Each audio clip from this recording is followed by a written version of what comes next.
ಚಿತ್ತಾರ್ಯ ಮನೋನಂದನ ಹೇತವೇ ನಂದನಂದನ ಸುಂದರಿಯೈ ಗೋದಾಯೈ ನಿತ್ಯ ಮಂಗಳಂ. பரிஹரா மதுசூதன பிரபன்னாத் பிரபுரகம் அந்யன்றாம் ந வைஷ்ணவானாம். இது ஸ்ரீ விஷ்ணு புராணத்திலே பராசர முனிவர் எடுத்து காட்டக்கூடிய அத்தியாச்சரியமான ஸ்லோகம். ஸ்வபுருஷம் அபிவீக்ஷ பாசஹஸ்தம் என்று இது யமலோகத்திலே நடக்கக்கூடிய விற்த்தாந்தத்தை வர்ணிக்கிறார் ஸ்ரீ பராசர முனிவர். யமபட்னத்திலே ஒரு நாள் யமன் தன்னுடைய யமதூதர்கள் யமபட்டர்கள் எல்லோரும் நடந்து கொண்டு சென்று கொண்டிருந்தார்கள். இப்படி இருந்தான்னா பாசகஸ்தம் என்று பாசமும் கையுமாக உயிரை பிடித்து வருவதற்காக சென்று கொண்டிருந்தார்கள். அவர்களை அழைத்தான் யமன். வததி யமக்கிலதஸ்ய கர்ணமூலே, அவர்களை அழைத்தவா காதோரமாக ஒரு விஷயத்தை தெரிவித்தான் யமன். என்ன சொன்ன என்றால், பரிஹரா மதுசூதன பிரபன்னாத், விட்டுவிடுங்கள், நீங்கள் அவளை எதுவும் செய்யாதீர்கள். யாரை? மதுசூதன பிரபன்னாத், யார் எம்பெருமானுடைய அடியார்களோ, ஸ்ரீமன் நாராயணனுடைய அடியார்களோ, மதுசூதனனுடைய அடியார்களோ, அவர்களை எதுவும் செய்யாதீர்கள். என்ன? பிரபுரகம் அந்யன்று நாம் ந வைஷ்ணவானம். அவளுக்கு அந்த யமபட்டர்களுக்கு ஒரு சந்தேகம் ஏற்பட்டது. அப்போ இவர் இந்த லோகத்தில் இருக்கிற எல்லா உயிர்களுக்கும் பிரபு கிடையாதா, தலைவன் கிடையாதா அப்படின்னு ஒரு சந்தேகம். உடனே தெரிவித்தான் யமன், பிரபுரகம், நான் பிரபுதான். ஆனால் யாருக்கு தெரியுமா?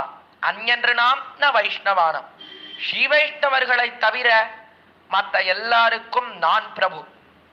ஆனால் ஸ்ரீ வைஷ்ணவர்களுக்கு மதுசூதனனாகிற எம்பெருமான் ஒருத்தனே பிரபு.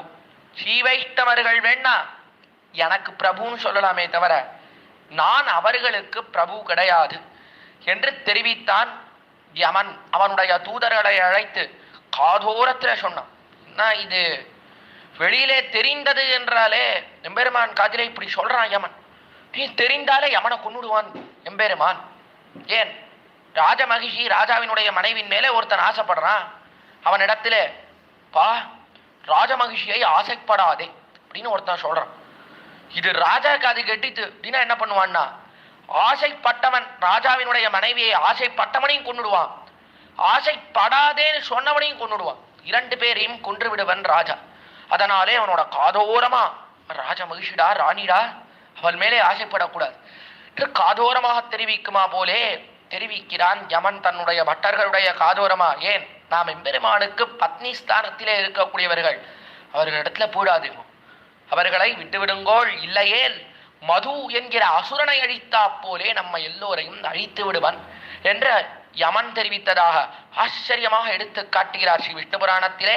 அதற்கு தமிழிலே உரை எழுதினா போலே அமைந்திருக்கக்கூடியதுதான் நான்முகன் திருவந்தாதியிலே திருமழிசை ஆழ்வாரிட்ட பாசுரம். திறம்பேன் மின் கண்டீர் திருவடி தன் நாமம் மறந்தும் புறந்தொழா மாந்தர் இறஞ்சியும் சாதுவராய் போது மின்களென் நான் நமனும் தன் தூதுவரை கூவி செவிக்கி என்று திறம்பேன் மின் கண்டீர். உங்க இடத்துல ஒண்ணு சொல்றேன், திருவடினன் நாமம் மறந்தும் புறந்தொழா மாந்தர், எம்பெருமானுடைய திருநாமம் அதை மறந்தாலும் பரவாயில்ல சொல்றாரு திருமழிசை ஆழ்வார். இன்னும் விசேஷமா சொல்றார். அங்க என்ன இருக்கு? மதுசூதன பிரபன்னாத், எம்பெருமானை பற்றி வாசுதேவா சங்கர்ஷனாபினவனுடைய திருநாமத்தையே சொல்லிக் கொண்டிருப்பவர்கள் பக்கத்துல நீங்க போகாதீங்க அப்படின்னு யமன் சொன்னான்னு விஷ்ணு புராணத்திலே காட்டியிருந்தார் முனிவர். திருமழிசை பிரான் சொன்னார், எம்பெருமானையே விட்டுட்டாலும் பரவாயில்ல, ஆனால் இதர தேவதைகளை சேவிக்காமல் யார் இருக்கிறார்களோ, மறந்தும் எம்பெருமானை மறந்தாலும் புறந்தொழா மாந்தர், மற்ற தேவதைகளை சேவிக்காமல் இருந்தால் என்னைக்குனாலும் அவன் எம்பெருமானை சேவிக்கலாம். அப்படிப்பட்டவர்கள் அருகிலேயே போகாதீங்கன்னு சொல்லல, இறஞ்சியும் சாதுவராய் போது மீன்கள். போகாமல் இருக்க வேண்டாம், போங்கோ. எப்படி போங்கோ? பாசத்தெல்லாம் கட்டி இடுப்புல கட்டிக்கோங்கோ, என்ன மேலாடையெல்லாம் கீழே சுத்தி கொள்ளுங்கோள், சுத்தி கொண்டு மரியாதையோட பவ்யதையோட கையை கூப்பி கொண்டு போய் ஒரு 3 பிரதட்சணம் பண்ணி சேவிச்சுடுவாங்க. அப்படி போங்க என்று இதை தெரிவித்தான் நமனும் தன் தூதுவரை கூவி செவிக்கு. நமன் தன்னுடைய தூதுவருடைய செவியிலே தெரிவித்தான். இதனாலே கண்டுகொள்ளப்பட்டது என்ன என்றால், இதர தேவதைகள் எல்லோரும் ஸ்ரீ வைஷ்ணவர்களிடத்திலே மரியாதையோடே கூடியிருக்கிறார்கள், அல்லது சிவையிட்டவர்களை கண்டாலே பயப்படும்படியாக இருக்கிறார்கள். அவர்களையே தங்களுக்கு தலைவர்களாக நினைத்திருக்கிறார்கள் மற்ற தேவதைகள். இவ்வளோ பெரிய தேவசரீரம், அது அடையறதுக்கு எவ்வளோ புண்ணியம் பண்ணியிருக்கா. இருந்தாலும் எம்பெருமானை பற்றி இருக்கிறோம் நாம் என்கிறபடியாலே, நாம் எம்பெருமானுக்கு புற்றர்களாக இருக்கிறோம் என்கிறபடியாலே அவர்கள் நம்மிடத்திலே பவ்யதையோடே இருக்கிறார்கள். இதை ஆண்டாள் வெளியிடுகிறாள் தன்னுடைய திருப்பாவை என்கிற ஆச்சரியமான திவ்ய பிரபந்தத்திலே 4வது பாசுரம். ஆழிமலை கண்ணா வருணனுக்கு கட்டளை இடுகிறபடியாலே இதர தேவதைகள் நமக்கு கட்டுப்பட்டவர்கள் என்பதை காட்டுகிறாள் ஆண்டாள். அவ எம்பெருமானுக்கு கட்டுப்பட்டு இல்லைன்னா கூட பரவாயில்ல. இந்திரன் என்ன பண்ணான், எம்பெருமான இடத்துல முதல்ல ஸ்ரீமன் நாராயண் திருப்பார்கடலிலே சயனித்துக் கொண்டிருக்கக்கூடிய எம்பெருமான இடத்திலே நீநகர் நீளறி வைத்தருளா என்று நின்னவின்னோர் கால் நிலம் தோய்ந்து தொழுவர். எம்பெருமானே, நீ ராவணனை முடிக்க வேண்டும், எங்களை எல்லாம் காப்பாற்ற வேண்டும் என்று தேவதைகள் காலில் விழுந்தார். சரி அப்படின்னா எம்பெருமான் அங்கிருந்து புறப்பட்டு இவாளுக்காக கஷ்டப்பட்டு ராமாவதாரம் பண்ணா இந்திரன் எம்பெருமானையே மறந்துட்டான். மறந்து போய் எங்கேயோ சுத்திட்டு இருந்தான் அவன் மாட்டுக்கு. பெருமான் கஷ்டப்பட்டு இவ்விடத்திலே அசுரர்களை எல்லாம் ராட்சசர்களை எல்லாம் கொன்று லங்கைக்குள்ளே சென்று நடந்து சென்று ராவணனை முடித்தான். ராவணனை முடித்த பிற்பாடுதான் இந்திரனுக்கு ஞாபகமே வந்தது, நாம எம்பெருமான் காலில் விழுந்தோம், நமக்காத்தான் எம்பெருமான் இவ்வளவு காரியம் பண்ணியிருக்கான் அப்படின்றது அப்பதான் ஞாபகத்துக்கு வந்தது. அது வரைக்கும் இந்திரன் ஒரு காரியம் கூட பண்ணல. பிற்பாடு இந்திரன் வந்தான், ராவணனை முடித்தவாறே இந்திரன் வந்தான். இந்திரன் எம்பெருமான் காலிலே விழுந்து தன் பதம் பெற்று போக வந்தான். தன்னுடைய பதவி, தன்னால 3 லோகத்துக்கும் ராஜான்ற பதவியையே ராவணன் புடுங்கி வைத்திருந்தான். யாரடா அவன் எனக்கு ராஜா, எனக்கு ராஜா கிடையாதுன்னு சொல்லிட்டு இருந்தான் ராவணன். இப்போதான் என்ன ஆச்சு அப்படின்னா ராவணன் முடிந்தான். அதனாலே தான் 3 லோகத்துக்கும் நான் தான் சக்கரவர்த்தி என்கிற பேரை பெற்று போகலான்னு இந்திரன் வந்தான். இந்திரன் வந்தவாறே எம்பெருமான் அவனிடத்துல ஒன்றும் கோபித்துக் கொள்ளவில்லை. சரி வாழ்ந்து போகட்டும்னு விட்டுட்டான். அவனை பார்த்து ஒரு வார்த்தை சொல்லவில்லை. எம்பெருமான் பக்கத்துல போவே இல்லை இந்திரன். எம்பெருமானுக்கு எந்த காரியமும் செய்யவில்லை. அதற்காக எம்பெருமான் ஸ்ரீ ராமபிரான் இந்திரனை கடிந்து கொண்டானா, லோகம் கொடுக்காத இருந்தானா? இல்லை. ஆனால் அவனுடைய பாகவதர்கள் அவர்களிடத்திலே காரியம் செய்யாமல் இருந்தால் அவர்களுக்கு நாசமேயிரே மிஞ்சுவது காட்டினார். ஆச்சரியமாக 4000 படி வியாக்கியானத்திலே ஜனன்யாச்சாரியர் எம்பெருமான் விஷயத்திலே காரியம் செய்யவில்லை என்றால் அவர்கள் பிழைத்து போக ஒரு வழி உண்டு. என்னதான் இருந்தாலும் அவ உய்ந்து போயிடலாம், கடைசியில ஏதோ ஒன்றை பெற்றுக்கொண்டு செல்லலாம், எம்பெருமான் கோவப்பட மாட்டான். ஆனால் அவர்கள் பாகவதர்கள் இடத்திலே காரியம் செய்யவில்லை என்றால் யார் கோவப்படுவான்னா? எம்பெருமான் கோவப்படுவன். எம்பெருமான் அவர்களை அழித்து விடுவன். அதனாலே நாசமேயிரே மிஞ்சுவது. அதனாலே அவர்கள் பயப்பட்டு பாகவதர்களுக்கு எல்லா கைங்கரியத்தையும் செய்கிறார்கள். அதிலேயும் வருணன் பார்த்தான், ஆஹா, நமக்கு கைங்கரியம் செய்யக்கூடிய ஒரு பாக்கியம் கிடைத்திருக்கிறதே, இதை விடலாமா, கூடாது என்று ஓடி வந்தான். ஆண்டாள் காலிலே விழுந்தான். ஆண்டாளே எனக்கு கட்டளை தருள வேண்டும், தேவரீருக்கு ஏதேனும் கைங்கரியம் செய்ய வேண்டும்னு ஆசைப்படுகிறேன், தேவரீர் நியமித்தருள வேண்டும்னு சாதாரண ஒரு இடைப்பெண் ஆண்டாள். ஆனால் எம்பெருமானுடைய அடியவள் என்கிறபடியாலே அந்த இடைப்பெண் காலிலே விழுந்தான் வருணன். விழுந்தவாறே அவனுக்கு கட்டளையிடத் தொடங்கினாள் ஆண்டாள். ஆழிமழை கண்ணா, ஆழிமழைக்கு என்று வருணனே, நீ நன்னா வட்டமாக மழை பொழிய வேண்டும். ஒரே இடத்திலே மழை பொழியக்கூடாது, வட்டமாக பொழிய வேண்டும். எல்லாரிடத்திலேயும் கருணையை நீ காட்ட வேண்டும் தெரிவித்தாள் ஆண்டாள். ஒன்னு நீ கை கரவே, உன்னிடத்திலே எதையுமே வைத்துக் கொள்ளக்கூடாது, உன் கரத்திலே எதுவும் இருக்கக்கூடாது, எல்லாத்தையும் பொஞ்சுடணும். மேகம் பரிபூர்ணமாக வெளுக்குமளவும் எல்லாவற்றையும் பொழிய வேண்டும் மலையை. ஆழியுள் பூக்கு, அந்த தீர்த்தம் மழை பெய்வதற்கு தீர்த்தத்தை எப்படி எடுந்து கொள்ள வேண்டும் என்றால் ஆழி உள் பூக்கு, ஆழி பெரிய பெருங்கடலுக்குள்ளே புக வேண்டும். சகரன் கல்லின ஏரியிலே கூடாது தெரிவித்தார்கள் நம்முடைய பூர்வர்கள். சகரன் கல்லின ஏரி, சாகரம் என்று கடல். கடல்னா நம்ம இப்போ பாரத தேசம் இந்தியா இருக்கிறது, இந்த பாரத தேசத்தை சூழ்ந்து கொண்டிருக்கிறது கடல் என்று பார்க்கிறோம். வங்கக்கடல் என்றெல்லாம் தெரிவிக்கிறார்களே இந்த கடல், அதுதான் சகரன் கல்லின ஏரி. சகரன் இந்த காலத்துல ஒரு பெரிய ராஜா இருந்தான், ராமனுடைய முன்னோர். சகரன்ற ராஜா, அவனுக்கு 60,000 பிள்ளைகள், பெரிய சைன்யம், சைன்யமே வேணாம், பிள்ளையே சைன்யம். இப்படிப்பட்ட 60,000 பிள்ளைகளோட இருந்த அந்த சகர ராஜா ஒரு பெரிய புத்திரகாமேஷ்டி யாகம், ஒரு அஸ்வமேத யாகம் செய்ய வேண்டும் தொடங்கினான் அந்த சகரன் என்கிற மன்னவன். அஸ்வமேத யாகம் செய்யக்கூடிய காலத்திலே, அஸ்வமேத யாகம் தான் என்ன, ஒரு குதிரையை லோகம் முழுவதும் சுத்த விடுவது, சுத்தி வந்த அந்த குதிரையினுடைய வப்பையை எடுத்து இட்டு யாகம் செய்வது. அப்படி அந்த குதிரையை, ஒரு குதிரையை சுத்த விட்டா அதனுடைய அந்த வப்பைனா ஃப்ளஷ் தெரிவிக்கிறோமே, மாம்சம், அதை எடுத்து இட்டு யாகம் செய்வது. அந்த குதிரையை அனுப்பினான். குதிரையை இந்திரன் அவன் அவர்களிடத்திலிருந்து பிடுங்கிக் கொள்ள வேண்டும் என்று நினைத்தான். குதிரை என்ன பண்ணணும்னா லோகம் முழுவதும் சுத்தி வரணும். அதற்குள்ளே யாராவது ராஜாக்கள் அந்த குதிரையை கொண்டு போயிட்டான்னா கூட வரக்கூடிய சைன்யமானது அந்த ராஜாக்களோட யுத்தம் செய்து குதிரையை மீட்டு வர வேண்டும். இங்க சைன்யம் யாருன்னா 60,000 பிள்ளைகள் தான் சைன்யம். நேரா போயிட்டு இருந்தா ராத்திரி வேளையிலே குதிரையை கட்டிவிட்டு நன்னா தூங்கிட்டா அந்த 60,000 பேரும். தூங்கின காலத்துல இந்திரன் வந்தான். அவனுக்கு யாரும் இந்த லோகத்தில அஸ்வமேத யாகம் பண்ணாலே பிடிக்காது.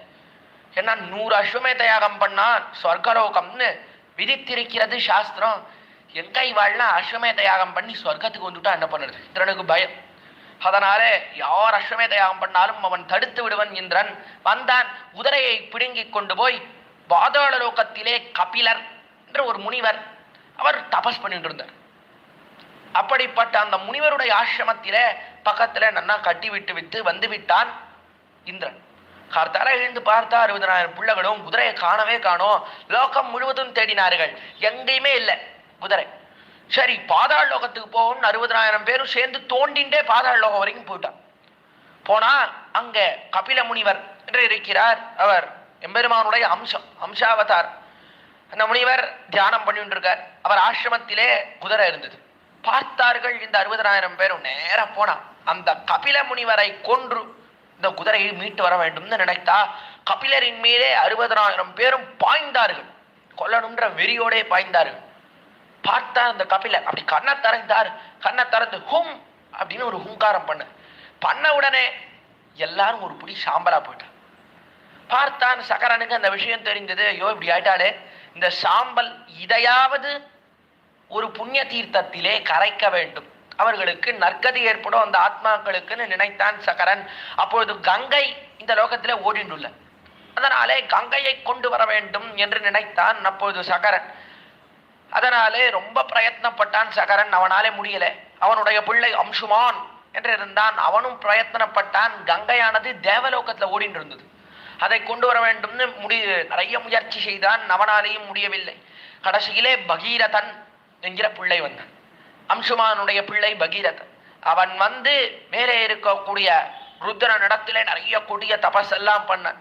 தபஸ் பண்ணி கங்கை வர வேண்டும்னு கேட்டான். அவன் பிரம்மாவினிடத்துல தபஸ் பண்ணி கேட்டுக்கொண்டான். பிரம்மாவினிடத்துல நிறைய தபஸ் பண்ணி கங்கை வர வேண்டும்னு கேட்டான்.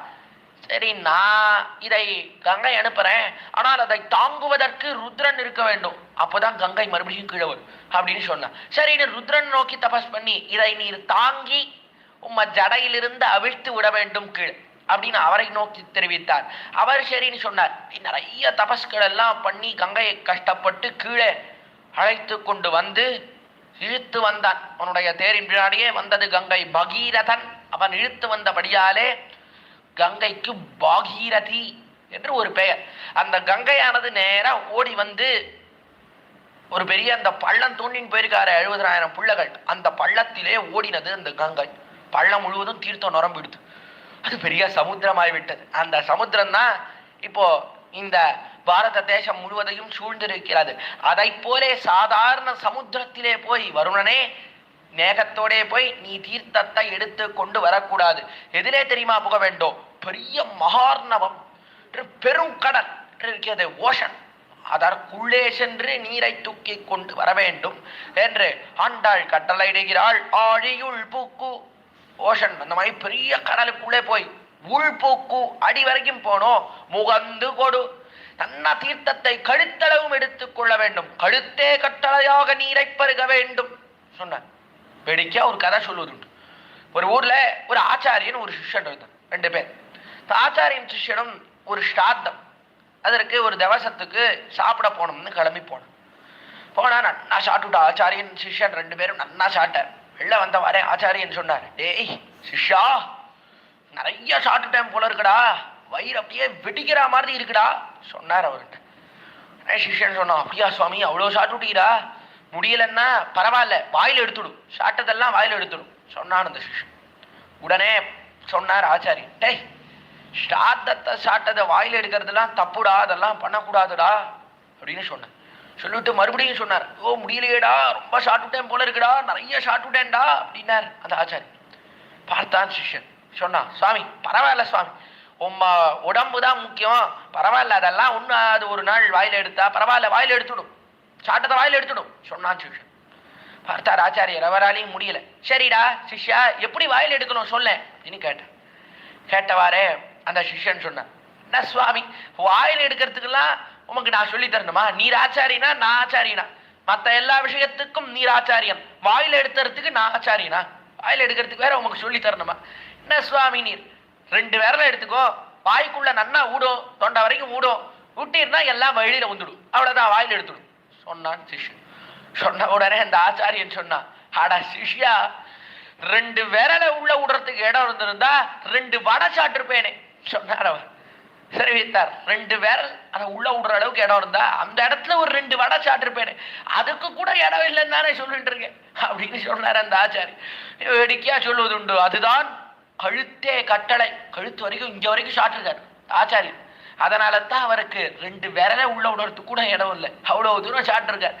அதை போலே நீ நீரை பெருக வேண்டும் அருணை தெரிவிக்கிறார்.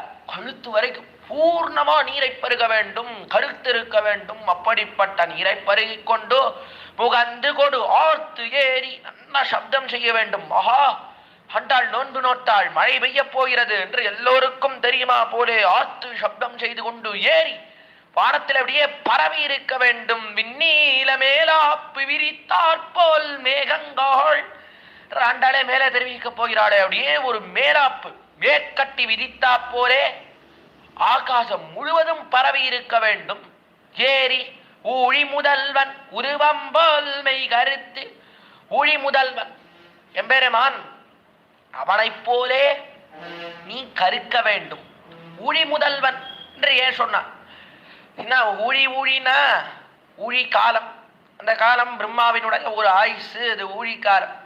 அந்த ஊழி காலம் முடிந்த பிற்பாடு எம்பெருமான் சிருஷ்டிக்கிறான். சிருஷ்டிக்கும் போது எப்படி சிருஷ்டிக்கிறான்? எல்லா ஜீவாத்மாக்களையும் சிருஷ்டிக்கிறான். இந்த ஊழி காலம் இருக்கே, அதுக்குதான் ஊழி முதல்வன் சொன்னான். நடுவிலே வேற எதையும் சொல்லல, ஊழி முதல்வன் சொன்னா. ஏன்னா நடுவிலே இருக்கக்கூடிய காலங்களை எல்லாம் இந்த லோகத்தை சிருஷ்டித்தாயிற்று. சிருஷ்டித்த பிற்பாடு இந்த லோகத்திலே இந்த ஆத்மா இந்த புண்ணியம் பண்ணியிருக்கான், அதற்கு சேர இவனுக்கு இந்த சரீரம், இவன் இந்த பாபம் பண்ணியிருக்கான், இதற்கு சேர இந்த சரீரம் என்று புண்ணியத்துக்கும் பாபத்துக்கும் சேர அவனுக்கு கர்மாக்களை நல்லதையும் தீயதையும் கொடுக்கிறான் எம்பெருமான்.